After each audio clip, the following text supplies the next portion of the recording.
तो आज हम पढ़ने वाले हैं यहाँ पे कैपिटलाइजेशन और ओवर कैपिटलाइजेशन क्या होता है और अंडर कैपिटलाइजेशन क्या होता है। इसके बारे में पूरी जानकारी देने वाला हूँ दोस्तों, और कोशिश करूंगा कि 2 वीडियो में पूरी यूनिट ये खत्म हो जाए। ठीक है दोस्तों, चलिए वीडियो को शुरू कर। सबसे पहले हम जान लेते हैं कैपिटलाइजेशन होता क्या है। ठीक है, capitalisation refer to the total amount of capital a company has which include like डेप्ट like loans and bonds and equity like stock.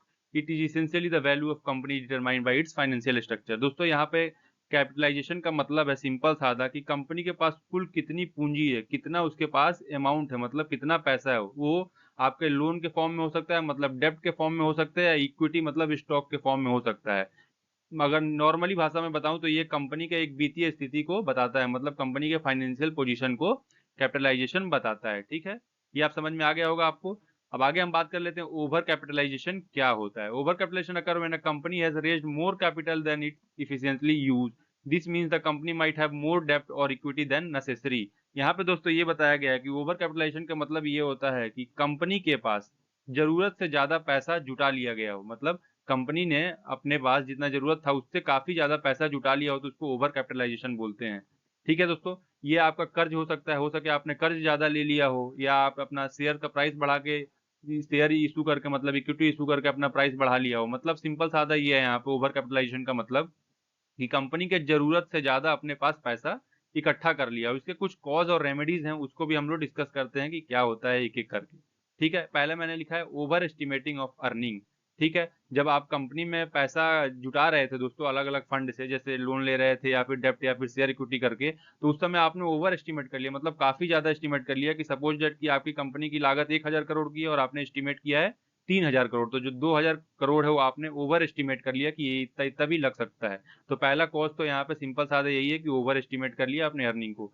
High cost of acquisition, if a company spend too much on acquiring asset और other company it might not generate enough income to over the cost. यहाँ पे दोस्तों simple सादा ये बताया गया है कि जो आपका हाई कॉस्ट ऑफ एक्विजिशन है, इसमें कंपनी क्या करती है, दूसरी कंपनी को एक्वायर करने के लिए, मर्ज करने के लिए, एक्विजिशन करने के लिए जो उसके असेट पे खर्चा करती है वो काफी ज्यादा करने लगती है। तो उससे भी क्या होता है, हमारा ये एक कैपिटलाइजेशन पे इफेक्ट करता है।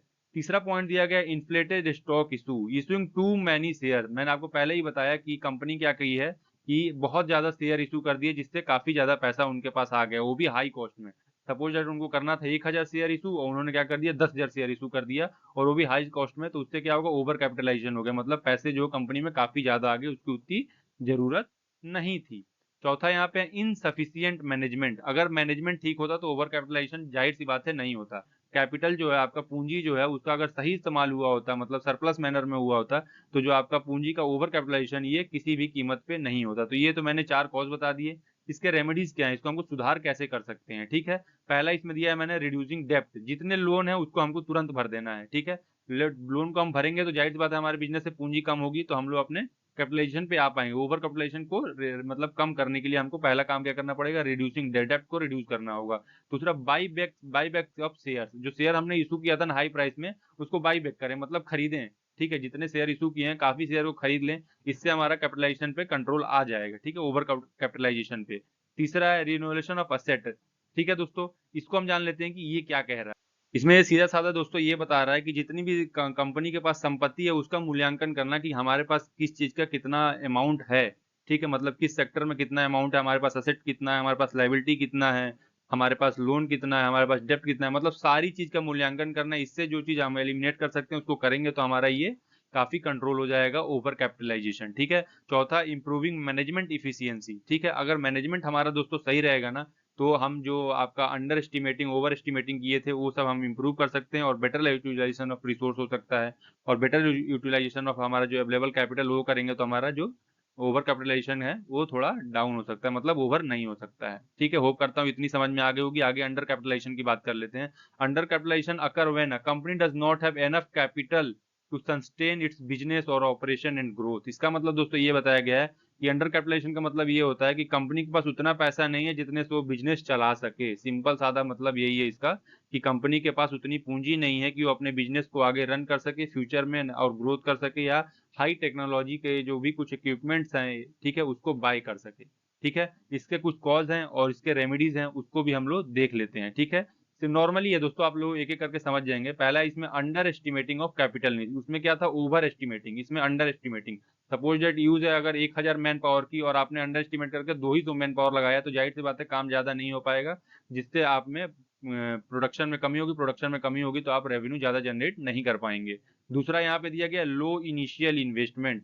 जो आपने बिजनेस चालू करते समय इन्वेस्टमेंट किया था दोस्तों, वो काफी लो कैपिटल से कर दिया था। सपोज दैट आपने एक पार्टनरशिप में बिजनेस चालू किया, 2 लोग मिलकर लगाते हैं आप लोग यहाँ पे 20-20 लाख, मतलब 40 लाख रुपए, और जो बिजनेस है वो आपका लगभग, जैसे रियल एस्टेट का बिजनेस है, 40 लाख में आपका बिजनेस चलने वाला नहीं है उतना, उसके लिए चाहिए 2-4 करोड़ रुपए लगाना। तो जो लो इन्वेस्टमेंट है इनिशियली, वो भी एक यहाँ पे कॉज बनता है अंडर कैपिटलाइजेशन का।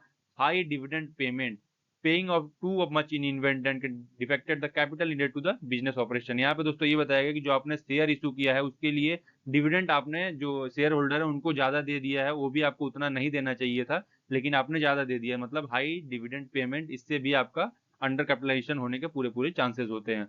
अर्निंग रिटेंशन, यहाँ पे इसका दोस्तों मतलब ये है कि retaining too little profit for investment. यहाँ पे दोस्तों ये बताया गया है कि जो आपने प्रॉफिट जो है आपका इन री इन्वेस्टमेंट वो भी आपका कम हुआ है, इसके कारण आपका ये अंडर कैपिटलाइजेशन में लीड टू गया है बिजनेसेस। ठीक है, ये आपको इतना समझ में आ गया होगा।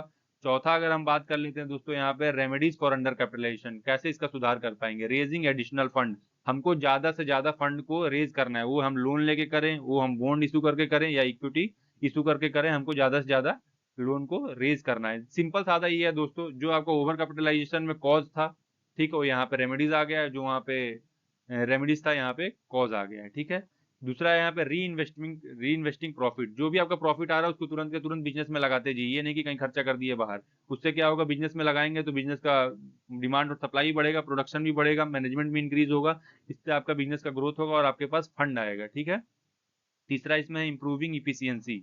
ठीक है दोस्तों, यहाँ पे दोस्तों सिंपल सादा ये बताया गया कि जो आपके कॉस्ट हैं उसको रिड्यूस करो, जितना कर सकते हो करो, और कैपिटल को ज्यादा से ज्यादा इसमें बिजनेस में लगाओ। सपोज दैट कि कोई बिजनेस करने के लिए 10,000 मैन पावर की जरूरत है और आपके पास 15,000 मैन पावर है, तो 5,000 मैन पावर को एलिमिनेट करिए, 10,000 से सेम काम करिए, तो जो 5,000 मैन पावर है, 5,000 जो पीपल है, 5,000 जो एम्प्लॉई है, उनका कॉस्ट कटिंग हो जाएगा। कॉस्ट कटिंग होगा तो उनकी सैलरी से लेके A to Z जितनी भी उनके एकोमोडेशन वगैरह होते हैं, सब में पैसा बचेगा, तो इससे हमारा अंडर कैपिटलाइजेशन से हम बढ़ के अच्छे स्तर पे आ जाएंगे। ठीक है, मर्जर्स और पार्टनर, अगर आपके पास पैसा ही कम है तो आप कोलैबोरेट करिए दूसरे कंपनी से।